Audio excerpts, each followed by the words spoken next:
What's going on? I just don't want to go out tonight. You sure you don't want to come? I'm good. Go have fun.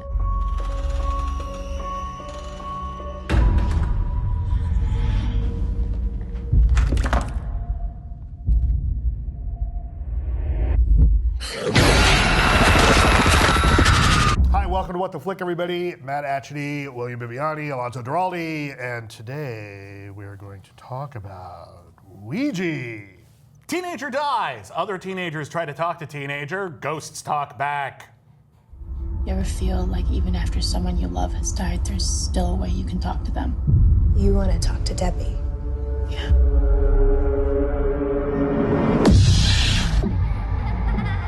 This is where Debbie died. I don't think this is a good idea. As friends we've gathered, hearts are true. Spirits near we call to you.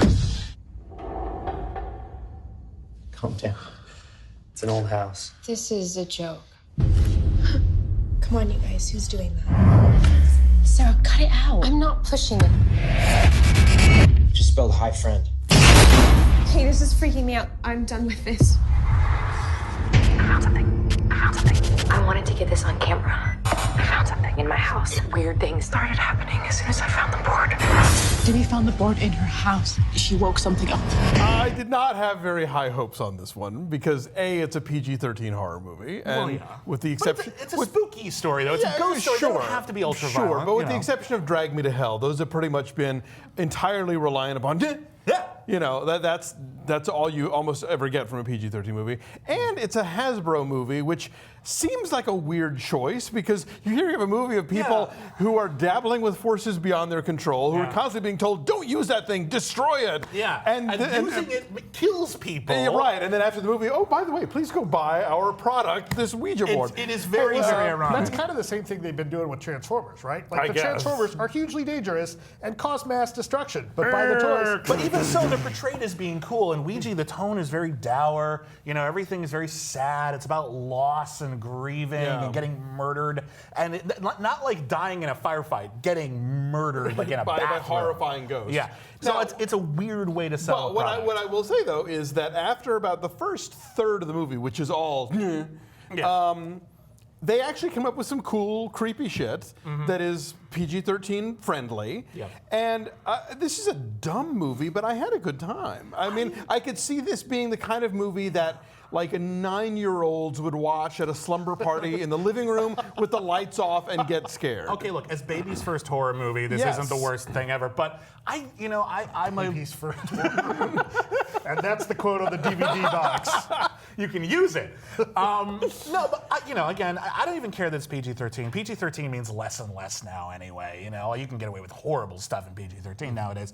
For me, it's just there was nothing really remarkable about it. And I don't mean like, remarkable, but like nothing worth remarking on. I saw this movie, I've already forgotten huge chunks of it. It left very little impression on me. Like the acting was largely good. The young lady from Bates Motel, whose name I forget. Olivia Cooke. Olivia Cooke, she's great. Anna Koto has a really fun part as her sister. Douglas Smith from Big Love.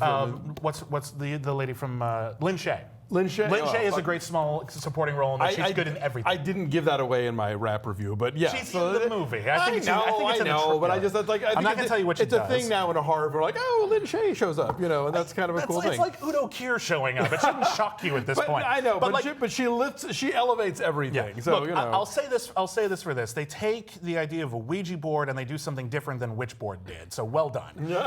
And there's a couple of good things. They talk a lot about the rules. Which I think Witchboard is the bar? Witchboard is the only other Ouija board film except for Witchboard 2 and 3. Like, help me out here. Am I missing something? I can't think of any. But Witchboard 1 is fun. Witchboard 1 is fun. Tawny Katan. But where was I here? I have no idea. Damn it. No, like they come up like they do something that a lot of like modern horror movies forget to do when they establish the supernatural is they establish that there are rules.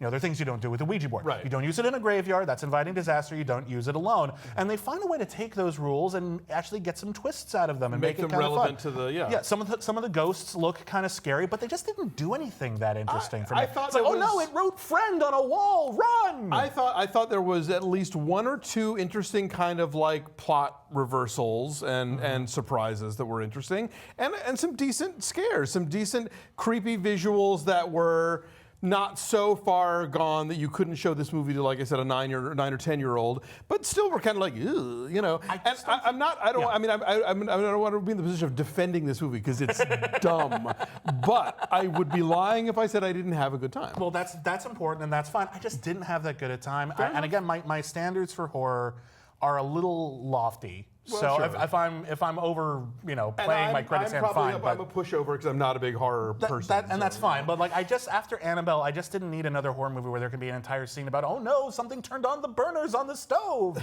There's PG-13 and then there's Tame. And although I'll give this movie some credit for having 1 or 2 good twists, some nice cinematography, a couple of good performances, there's just wasn't anything special in it for me. There was nothing in it that made it seem worth seeing over Witchboard, for example, which isn't even that good to begin with. Yeah, I will say this. If you are already rolling your eyes at the idea of a Ouija board movie, this movie will not probably change your is mind. not going to be, yeah, exactly. Yeah. But, if you are its target demo, if you actually had heard of these actors before you saw this movie, because I looked them all up afterwards, ABC Family, Teen Wolf, I'm like, okay, this is not aimed at me. Well, if you know who these people are by sight, then this might well be a movie you would have fun with. Olivia Cooke was in an underrated horror film earlier this year with Jared Harris. Oh, the silent ones or the quiet ones. The quiet ones. I thought that movie got a bum rap. You did. No one else thought that movie got a bum rap. Now you know where my tastes lie. Screw you. All right. I'm generous-ish. I will give it a 6. I'm going to give it a 2.5, and that's not really because it's terrible, just because leaving no impression on me is worse than being bad for me. Fair enough. Yeah. So that's a 4.3 from us. No score on the tomato meter. Currently no score on the tomato meter because of an embargo, but by the time this posts, there should be some up there, so take a look.